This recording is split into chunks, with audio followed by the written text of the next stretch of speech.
Since the end of 1920s in Ubud and its surrounding area took place painting practices in an interaction extent and intensive dialogues between young painters, senior painters, Puri Ubud patronages and Westerner painters. This art practice then rapidly developed into an art arena named Pitamaha. Pitamaha was announced officially on 29th of January 1963, accommodating various components of art world in Bali, among others was gallery, critics and curators.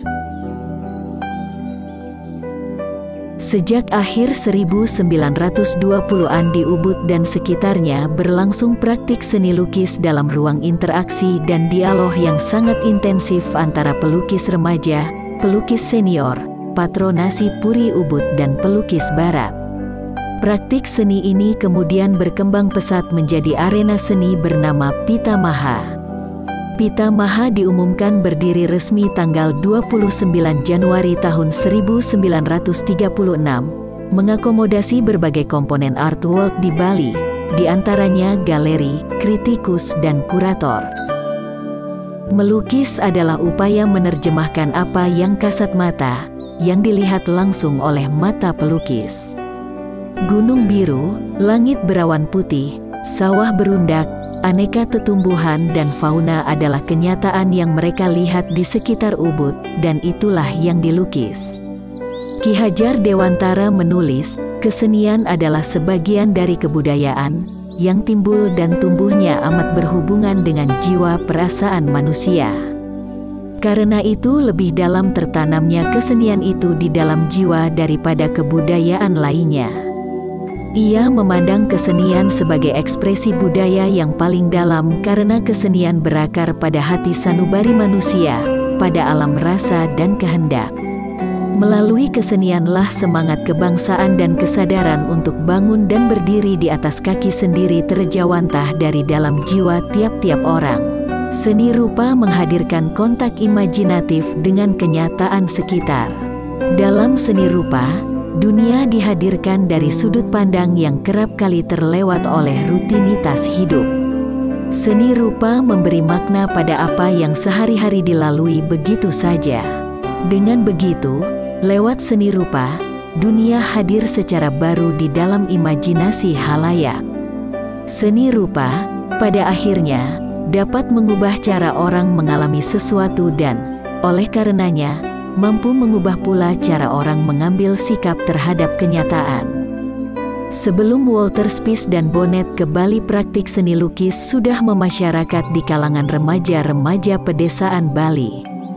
Arena pembelajaran seni berlangsung di Puri, Pura, dan juga balai desa, termasuk rumah seniman senior.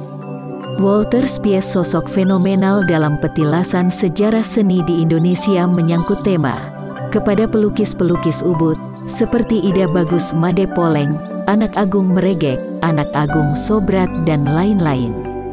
Spies merupakan pelukis yang telah memainkan peranan tak langsung dalam menstimulus beberapa pelukis Bali pada bentuk-bentuk ekspresi baru, seperti pada Anak Agung Gede Sobrat.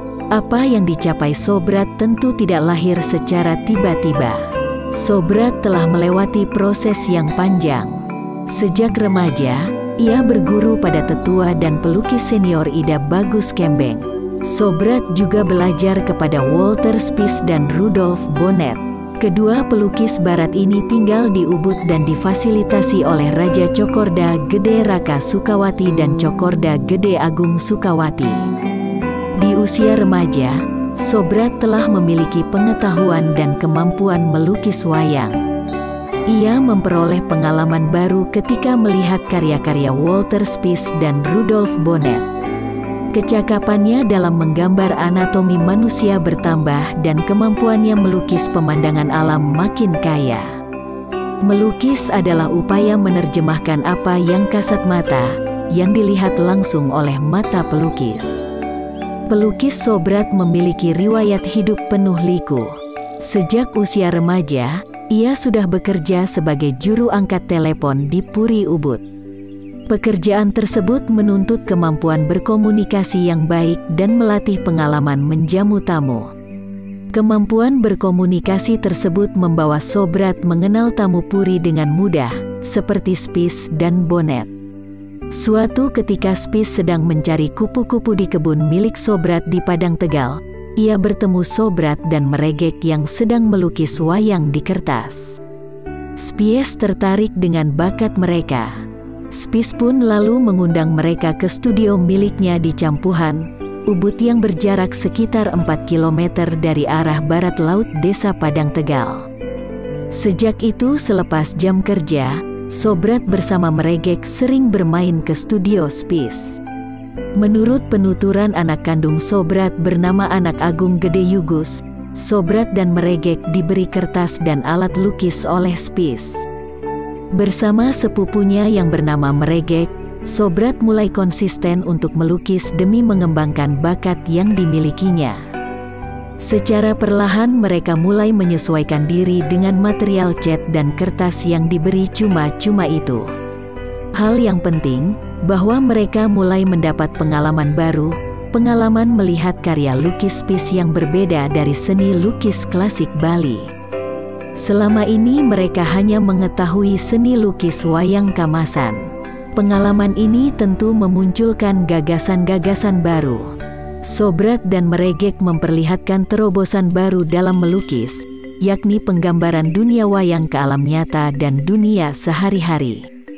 Sobrat dan Meregek mulai melukis dengan memakai perspektif sebagaimana yang mereka lihat pada lukisan-lukisan Spies.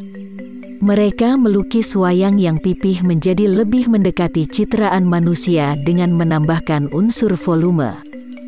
Jika ada penggambaran manusia atau binatang yang sedang berjalan di pematang sawah atau aliran sungai, mereka masukkan unsur bayangan dan gelombang air. Selain pelukis senior Lempat, perjalanan karir Sobrat dan teman-teman angkatannya seperti Poleng dan Kobot berada di deretan terdepan sebagai pelukis-pelukis Bali yang berpengaruh. Seorang penulis perjalanan bernama Bill Dalton dalam bukunya, Indonesia Handbook 1983, menuliskan nama-nama pelukis Bali tersebut sebagai pelukis kelas pertama. Karir kepelukisan Sobrat selain dibentuk karena terlibat aktif dalam Pitamaha, juga dipengaruhi lingkungan keluarganya yang memang seniman. Ayahnya adalah Anak Agung Putuyasa, seorang penari gambuh yang populer di Ubud. Kakek Sobrat dari pihak ibunya, I Seleseh, merupakan undagi, arsitek tradisional Bali terkemuka di zamannya. Karakter dan keteladanan Sobrat dapat dijadikan inspirasi. Ia membangun hidupnya untuk selalu tumbuh dan bergerak maju. Ia menjadikan tiap proses perjalanan hidup sebagai pupuk yang menyuburkan tahapan hidup selanjutnya. Sobrat membagi ilmunya dengan menjadi guru dan membuka peluang bagi banyak orang dengan menjadi pemimpin. Sosok seniman garda depan tidak semata dilihat dari karya-karyanya, tapi juga seberapa besar dirinya berguna bagi banyak orang di sekitarnya. Kepribadian Sobrat yang berkarakter terbuka tidak lepas dari pribadinya yang sejak dini telah berinteraksi dengan dunia luar. Selain bekerja sama dengan pelukis-pelukis dalam dan luar negeri, juga sangat terbuka dalam menyerap gagasan-gagasan baru. Pergaulan dan interaksi tersebut tidak saja membangun kreativitas, tapi juga menumbuhkan toleransi terhadap keberagaman gagasan. Toleransi adalah awal dari kesadaran kemanusiaan. Artinya, tidak mungkin menyerap suatu gagasan tanpa memahami manusia sebagai keutuhan tubuh, pikiran, dan jiwa. Jadi, menyerap gagasan adalah sikap mampu membangun tali persahabatan yang sinergis antar sesama. Karakter merupakan paduan dua hal fundamental itu, yakni persaudaraan dan sikap toleran pada keberagaman gagasan. Persaudaraan memungkinkan karya-karya menjadi ekspresi kehalusan budi, bukan ekspresi kebencian dan kemarahan. Rasa persaudaraan membangkitkan ekspresi keramah tamahan dan juga kegembiraan bersama. Keteladanan Sobrat dalam melakukan terobosan-terobosan baru juga menginspirasi para muridnya. Pelukis yang berguru padanya antara lain Dewa Nyoman Leper, Anak Agung Raikonta, Anak Agung Raka Puja, Dewa Made Pastika, dan lain-lain. Para murid ini mengenal Sobrat sebagai sosok guru yang teduh dan mengayomi segala gagasan. Selain mengajar secara informal di studionya, Sobrat juga dipercaya sebagai dosen luar biasa pada 1979 di ASRI, Akademi Seni Rupa Indonesia, Yogyakarta, yang sekarang bernama Institut Seni Indonesia, ISI. Ia juga membidani pendirian Perhimpunan Pelukis Karsamaha di Desa Padang Tegal. Karsamaha sendiri dipimpin Raka Puja, yang merupakan murid dan anak sepupu Sobrat, Meregek. Sebuah karya Sobrat berjudul Tarian Barong Landung atau juga dikenal dengan Dance of Barong Landung, 1934, bercerita tentang pentas Barong Landung. Dalam masyarakat Bali, barong menjadi perekat warga dan ekspresi ritual saat hari raya. Anak Agung Gede Sobrat tutup usia pada tanggal 30 September tahun 1992. Ketika orang bertanya berapa usianya sesungguhnya, ia berkata bahwa umurnya sama dengan umur lukisan-lukisannya. Selama karya-karyanya masih dinikmati oleh orang lain, maka sepanjang itu pulalah usia sang pelukis.